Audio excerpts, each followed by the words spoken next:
Hi guys! Chennai స్టైల్‌లో సాంబార్ చేద్దామని రంగంలోకి దిగా. ఒక పేస్ట్ ఇంపార్టెంట్ అనమాట.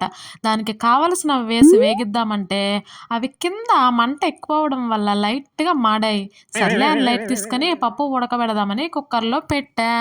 విజిలొచ్చేలోపు ఫ్రిడ్జ్‌లో ఎన్ని కూరగాయలుంటే అన్నీ లల్లా తీసి, లల్లా కోసి లల్లా ఆయిల్‌లో లాల్ లాల్. వేగిద్దామని స్టార్ట్ చేశా. గిన్నె పెట్టి వేశాక తెలిసింది కొంచెం పెద్ద గిన్నె తీసుకో ఉంటే బావున్నే అని.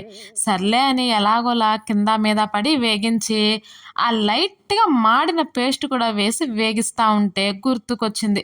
కుక్కర్ విజిల్ పెట్టి చాలా సేపు అయ్యింది గానీ విజిల్ రాలేదని. ఓపిక నశించి కుక్కర్ ఓపెన్ చేసి చూస్తే అడుగు మాడి మొత్తం మాడడానికి రెడీగా ఉంది. సర్లే అని పైన్నే తీసి ఎలాగో పప్పు పోసా. ఇంకా చింతపండు రసం మిగిలిపోయింది. అది పోయడానికి ప్లేసే లేదు. అందుకే అది వేస్ట్ చేయకుండా రసం చేద్దామని డిసైడ్ అయ్యా. రెసిపీ కావాలంటే కమెంట్ చేయండి. చెన్నై స్టైల్ సాంబార్ కాదు కానీ నా స్టైల్ సాంబార్ చేశా.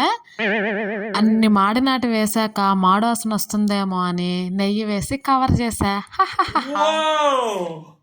మా వారు తన టేస్ట్ రివ్యూ చెప్పేసి తన ఆఫీస్‌లో పార్టీ ఉందని చెప్పి అక్కడ తింటానని చెప్పి వెళ్ళిపోయాడు. ఏం చెప్పాడో మీరు వినాలనుకుంటున్నారా? వినేయండి.